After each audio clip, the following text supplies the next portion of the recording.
Mas, irmãos,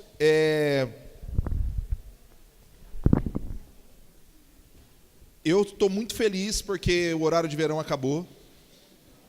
Eu estou muito feliz. Eu era muito fanático pelo horário de verão, adorava. Mas depois, quando as responsabilidades vão vindo, né, a gente quer ter tempo. E para mim, né, quando a noite vai caindo, nesse horário assim, eu vou me acomodando mais. Enquanto está muito claro, a gente fica muito agitado. Por mim, né, no meu caso especificamente. Então, eu sou grato porque esse horário de verão acabou, mas eu sei que respeito aqueles que amam. Mas tem uma coisa boa, vocês percebem que hoje está quente, mas não tanto. Vocês imaginam o culto 6h30 com horário de verão, é bem quente, né? Então, não há mais desculpa de você se confundir com o sol. Então, vai chegando, vai se aproximando do horário do culto, vai se arrumando e venha. Nós estamos conseguindo começar às 6h30 todos os domingos, isso é muito bom. E para disciplinar ainda um pouquinho mais, provavelmente depois do carnaval nós vamos adotar aquela prática bem americana e que já tem dominado algumas igrejas aqui no Brasil, é que 5 minutos para começar o culto vai começar a rolar um cronômetro ali. 6h30, tufo. Mateus, não adianta ficar andando para cá, para lá, enrolando, falar que você está orando. Não, você pode começar às 6h30, viu, rapaz? Não, brincadeira, estou tirando sarro. Então, 6h30, ok? Então, nós vamos começar no horário. Irmãos, nós começamos, então, há algumas semanas, a ideia de estudarmos o texto bíblico e extrairmos do texto bíblico alguns propósitos para a nossa vida. Não é o objetivo de nós termos uma série de estudos que vai cumprir propósitos de 2, 3, 4 semanas, não é essa a ideia. Quero que vocês entendam, não cansem de enxergar essa apresentação, porque a ideia não é ficarmos no mesmo tema, nós não estamos no mesmo tema. Nós vamos estudar textos variados, outras pessoas vão pregar, e a ideia é que nós, ao estudarmos o texto, possamos extrair dele um propósito para a nossa vida, para que a gente saia daqui e lembre-se, se a gente não lembrar de mais nada do que foi pregado, que a gente possa de fato lembrar de um propósito para a nossa vida, independentemente daquilo que nós formos apresentar, tudo nós vamos extrair alguma lição para nós, para podermos aplicar no nosso dia a dia. Então pode passar. Na primeira semana nós vimos, aqueles que não pegaram nenhum dos dias, nós vimos então que o propósito desde a criação é que Deus quer se relacionar com você.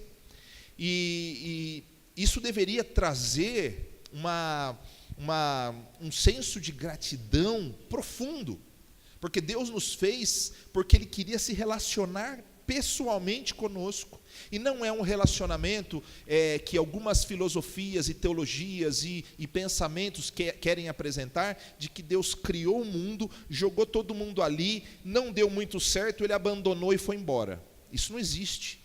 Deus, Ele criou e o propósito dele continua em pé, Ele quer se relacionar com você. Nós vimos depois na segunda semana com o pastor Kenneth que houve rupturas, né, nos relacionamentos do homem com Deus, do homem com o próximo, do homem consigo mesmo e do homem com a criação, isso por consequência do pecado. Mas nós vimos também que na terceira semana, que nós somos criados, Deus nos fez seres sociáveis, para nos relacionarmos com os nossos semelhantes. E nós falamos isso na semana passada, mostrando que a família, o ideal de Deus, da criação da família, da criação da sociedade, do estabelecimento da igreja, são âmbitos onde aquele princípio, aquele propósito de vida, ele é vivenciado. Então nós aprendemos na família, aprendemos na sociedade, na igreja, que Deus nos fez seres sociáveis. Algumas pessoas ficaram perguntando de quem eu estava falando semana passada, então eu já vou esclarecer para não ficar claro. A gente estava brincando com a Carol, uma postagem que ela fez na semana passada no Facebook, e que tem sido uma tônica, né? Ela não era essa a intenção dela, mas a gente estava falando justamente sobre como as pessoas elas estão rejeitando os seus semelhantes. As pessoas preferem tudo, menos gente. Você mesmo já deve ter falado assim, você não está cansado de gente? Muitas vezes a gente cansa do ser humano, a gente cansa dos estresses, a gente cansa dos mimimis, a gente cansa das falas A, B e C, mas irmãos, eu quero dar uma notícia muito importante para você. Se você é um crente, um cristão de verdade, não tem espaço para você desistir das pessoas.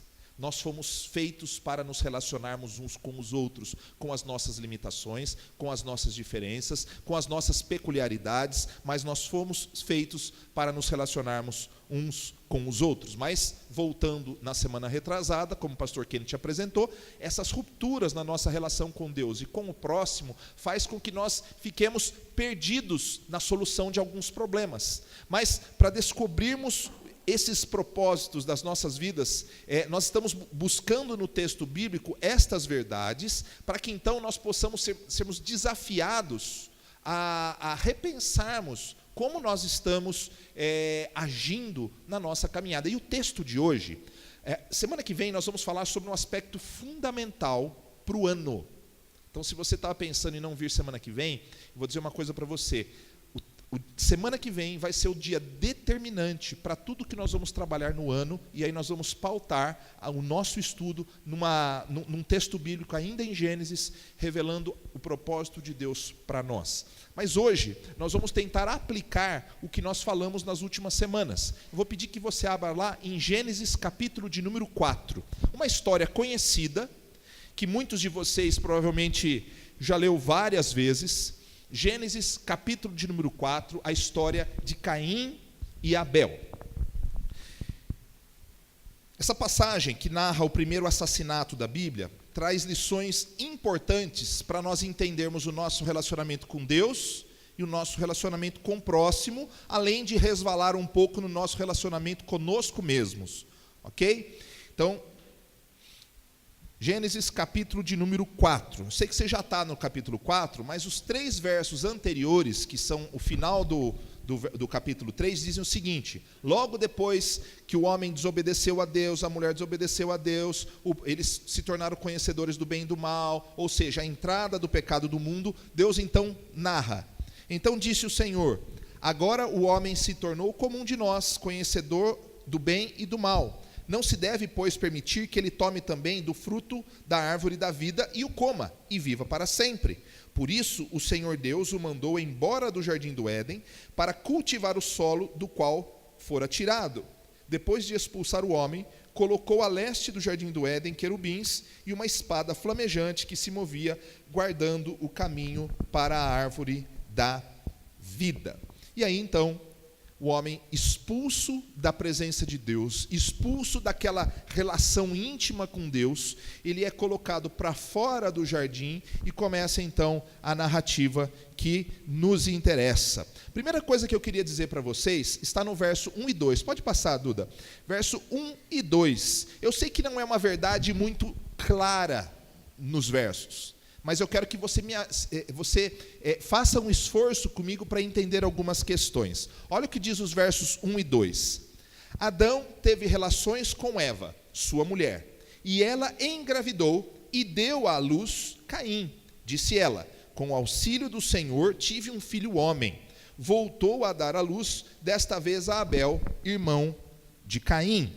Abel se tornou pastor de ovelhas e Caim agricultor. Irmãos, quando a gente fala que Deus não abandonou os seus planos, a ideia é o seguinte: não é difícil nós acharmos que com a saída do homem do jardim do Éden, do lugar da plenitude do relacionamento com Deus, com o próximo, com a natureza e consigo mesmo, nós podemos cair na tentação de acharmos que Deus falhou. Nós podemos cair na tentação de acharmos que Deus tinha agora ele estava odiando o homem. Mas o fato é que a narrativa mostra que os planos de Deus continuam. O que Deus disse para o homem e para a mulher? Ele criou o homem, criou a mulher e disse o seguinte: sede fecundos, multiplicai-vos, enchei a terra. Ou seja, ele estabelece ali um propósito de que o homem, antes da queda, já tinha como objetivo de vida a criação da raça humana, seres humanos, com o princípio na família. A família sempre foi estabelecida por Deus como um ideal, antes da queda. E mesmo depois da queda, esses planos continuam. E se vocês notarem, Eva não estava de biquinho com Deus. Não é narrado que Eva, revoltada com o Senhor, não. Eva reconheceu que foi Deus que lhe deu. E se você continuar na história de Gênesis capítulo 4, você vai ver que há uma relação de adoração a Deus, apesar da queda. Quando a gente diz que houve uma ruptura no relacionamento com Deus, e uma ruptura no relacionamento com o próximo, e uma ruptura no relacionamento com a criação, e uma ruptura no relacionamento conosco, não significa que não haja nenhum relacionamento. Isso é importante que a gente entenda. O fato de existir o pecado na humanidade não significa que a humanidade não se relacionava com Deus e Deus não se relacionava com a humanidade. É verdade que a formação da família foi ideal antes da criação, antes da queda, e depois da queda os planos se perpetuam. Nos primeiros versículos nós vemos então Eva agradecendo a Deus que a ela foi lhe dado um filho, e na sequência um outro filho. Ela sabia que mesmo não sendo como antes, sabe aquela coisa assim, olha, não era como antes, mas agora é o que é possível. Antes eu tinha plenitude de relacionamento com Deus. Hoje o possível é que eu realmente mantenha o relacionamento com o Criador. Porque naquele momento ela reconheceu, e Adão na sequência também, eles viram a burrada que eles haviam feito. Mas o plano de Deus de se relacionar com a humanidade continua em pé. Isso é muito importante. O fato, olha só, talvez seja muito humanista o que eu vou dizer para vocês, mas Deus não desiste de nós. Deus não desiste da sua criação. Deus não desiste de você. Apesar daquilo que você foi, apesar daquilo que você fez e apesar daquilo que você está fazendo hoje. Nós estamos fazendo. Qualquer coisa que desagrade a Deus, Ele ainda continua insistindo no relacionamento conosco. Olha o que diz o verso de Jeremias. Veja, toda a narrativa bíblica do amor de Deus, ela é depois da entrada do pecado. Então, apesar de Deus nos amar antes da queda, Ele continua nos amando depois da queda. Jeremias, o profeta, diz o seguinte, vamos ler juntos? Porquanto com amor eterno te amei, por isso com benignidade te atraí. É como se você lesse, muda para você, olha assim, o Senhor me amou com um amor eterno, e com benignidade Ele me atraiu para Ele. É isso que Ele está dizendo, que apesar dos nossos pecados, os planos dEle continuam em pé, para se relacionar conosco, e Ele busca durante toda a história da humanidade, um meio para se relacionar comigo e com você. É fundamental que você entenda isso. Você está afastado hoje, seu coração está longe de Deus, lembre-se que Deus continua te amando com amor eterno. Ele quer te resgatar da sua condição, Ele quer te trazer para perto dEle, mesmo que você não entenda plenamente o que isso signifique. Sabe o que é interessante? Que ontem nós tivemos um encontro de casais aqui, eu lamentei que nós tínhamos apenas 10 casais, mas gostaria que tivéssemos 30. Sabe por quê? Porque o rapaz que pregou, ele é missionário, estuda na Bahia, mas ele é do Pará. E ele falou uma coisa que me chamou bastante atenção, que eu já sabia, mas a gente precisa aplicar isso. A gente pensa que a gente não é influenciável, mas todos nós somos influenciáveis, positivo e negativamente. Às vezes a gente pensa que com o nosso jeito de viver a vida cristã, nós vamos nos acomodando de um jeito. Sabe quando você está tentando cochilar num lugar que não é a sua cama? Sabe, quando você está assim, na casa de alguém, ou você está num salão, numa recepção, e você está tentando arrumar um lugar confortável, sabe? Quando você vira de um lado, aqui está incomodando, está doendo aqui. Aí você vira do outro lado, está doendo aqui, mas até você achar um lugar confortável e dar aquela cochilada. Eu penso que a nossa vida cristã é mais ou menos isso. Nós vamos tentando nos acomodar de um jeito que fique o mínimo desafiador possível. E a gente se acomoda ali. E se contenta com esse soninho, com esse jeito confortável de viver a vida cristã. Irmãos, nós somos influenciáveis e nós precisamos recuperar valores fundamentais. Deus te ama, Ele te amou com amor eterno, Ele pagou um preço alto pela sua vida e pela minha vida, e nós não podemos nos esquecer disso. Nós não podemos nos esquecer disso. Independentemente do que fizermos, Ele continua a nos buscar e dizer, venha Senhor, venha meu filho, venha para os meus braços, retorne para os braços do seu Pai. Ele vem dizendo isso constantemente. Ouça a voz do Senhor. Segunda coisa que nós vemos aqui no capítulo 4 ainda, versos 3 a 4. Olha o que diz, 3 a 5. Pode passar. Alguns costumam de usar essa expressão e eu vou usá-la, né? Ali é estabelecido um momento de culto. Versos 3 a 5. Passado algum tempo, veja, nasceu Caim e Abel. O objetivo da narrativa não era falar como eles cresceram, quantos anos eles tinham, quanto tempo passou, mas o que nós vemos é que, passado algum tempo, Caim trouxe do fruto da terra uma oferta ao Senhor. Abel, por sua vez, trouxe as partes gordas das primeiras crias do seu rebanho. O Senhor aceitou com agrado Abel e sua oferta, mas não aceitou Caim e sua oferta. Por isso Caim se enfureceu e o seu rosto se transtornou. Irmãos, a Bíblia não diz que foi o primeiro culto, apesar de ser o primeiro momento de adoração a Deus narrado. De certa forma, muito provavelmente, este era um hábito. Muito provavelmente, essa era uma prática de oferecer alguma coisa ao Senhor. Lembre-se que o relacionamento havia sido rompido, mas rompido a ruptura não anulou o relacionamento. E de alguma forma, por orientação de Deus, por uma prática estabelecida ali, o que nós vemos é que havia o hábito de se oferecer algo para o Senhor. Caim vem de um lado, porque ele era agricultor, e apresenta do fruto da terra. E Abel, do outro lado, vem, porque ele era pastor de ovelhas, e ele apresenta ali um animal, um sacrifício que ele fez ao Senhor. E devido à ideia do sacrifício ter sido perpetuado na história da Bíblia, nós temos a tendência de achar que Deus rejeitou a oferta de Caim porque Caim deu frutos e Abel deu um animal. E o texto não nos permite enxergar dessa forma. Até mesmo se você estudar um pouquinho das ofertas que Deus estabeleceu com o seu povo, oferta de manjares, de cereais, eram frutos da terra e que também eram aceitas pelo Senhor por outro aspecto em outro momento. Então, a rejeição da oferta de Caim não se dá pelo tipo de oferta. O problema não estava no tipo de oferta. Também não podemos achar que Deus foi injusto com Caim, pois ele tinha predileção por Abel. O fato aqui é que o texto fala que Caim trouxe uma oferta. E essa ideia de trouxe uma oferta, ele é similar à ideia de que trouxe qualquer oferta. A qualificativa do texto está na oferta de Abel.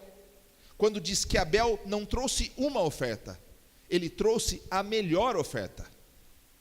Mais uma vez, não é a oferta em si, mas a atitude do coração. A atitude de Abel demonstra que ele conhecia o Deus a quem ele servia. Ele reconhecia suas limitações e a grandeza do Senhor e entendia que ele deveria oferecer ao Deus Criador o seu melhor. Suas atitudes eram reflexo de suas convicções. Veja só, o texto de Hebreus, capítulo de número 11, diz que pela fé, Abel ofereceu a Deus um sacrifício superior ao de Caim.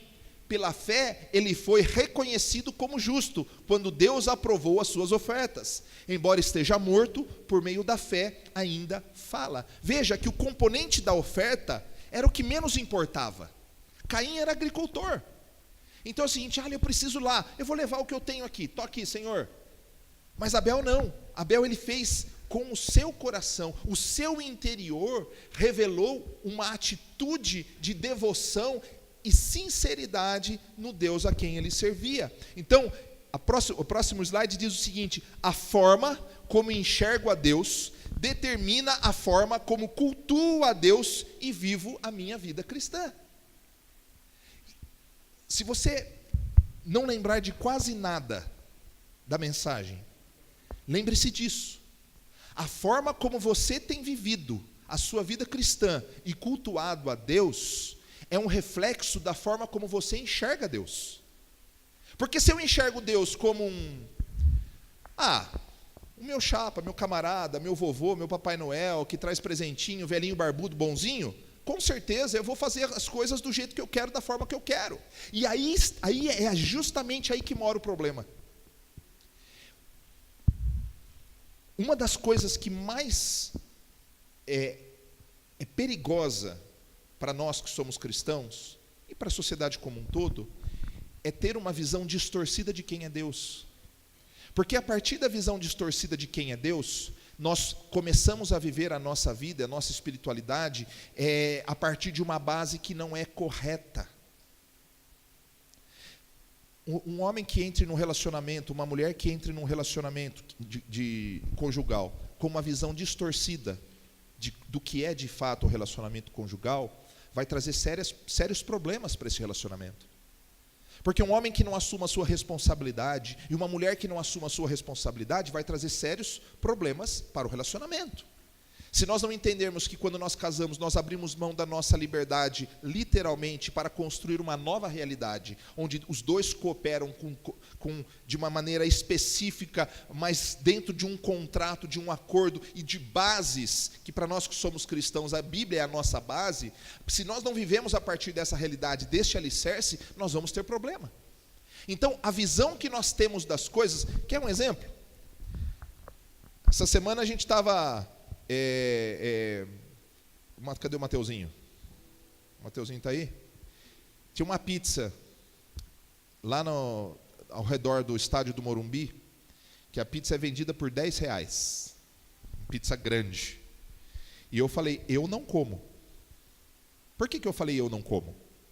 Porque a minha visão daquela pizza é que o sistema de higiene dela não é aquele que é aprovado pela vigilância sanitária. E alguém concorda comigo? Mas se você perguntar para o bebê, cadê o bebê? Se ele vai comer aquela esfirra que tem lá no Mercadão, você come, bebê? Come. Como que ela vem? Pingando. Ela vem pingando. Quando ele narra que ele come aquela esfirra, irmãos, a visão que ele tem daquela esfirra, o Júnior come também, pelo jeito. É boa, mas vem pingando. Você consegue imaginar uma esfirra pingando? Assim, ó. Para mim é uma coisa sequinha, que você abre, tá lá, uma massa fofinha, tal. Não. Então, é uma massa fofinha, né? Então veja só, o que eu enxergo naqueles alimentos? Vírus, bactérias, germes que vão me dar um desarranjo, para usarmos uma palavra, certo? Agora tem gente que não enxerga dessa forma e fica com essa barriga aí, ó. É uma brincadeira, ele sabe, né? Mas veja só, tirando a brincadeira, a forma como eu enxergo Deus vai determinar as atitudes que eu tenho. A forma como eu enxergo Deus vai determinar as atitudes que eu tenho, como eu cultuo, como eu vivo a minha vida cristã. Quando você diz, por exemplo, para o seu marido ou para a sua esposa, puxa vida, você nunca disse que me ama. Aí ele responde assim, ó, você sabe que eu te amo. Mas vocês imaginam assim, sentado no sofá, assistindo um jogo de futebol, aí o marido olha para você e fala assim, meu amor, você sabe que eu te amo? Você vai olhar assim, aquela cara desconfiada, mas foi espontâneo. Talvez o jogo de futebol não é o melhor exemplo, né? Porque no jogo de futebol talvez você queira dizer isso para ela ficar tranquila do seu lado e você ficar assistindo o jogo tranquilamente. Pense que você esteja numa outra circunstância e espontaneamente ele diga eu te amo. Legal. Aliás, recebi uma coisa do Fábio aí. O Fábio mandou uma charge engraçadona, né? O Fábio mandou uma charge engraçadona quando ele disse o seguinte: o marido olha para a mulher e fala assim, eles estão na cozinha,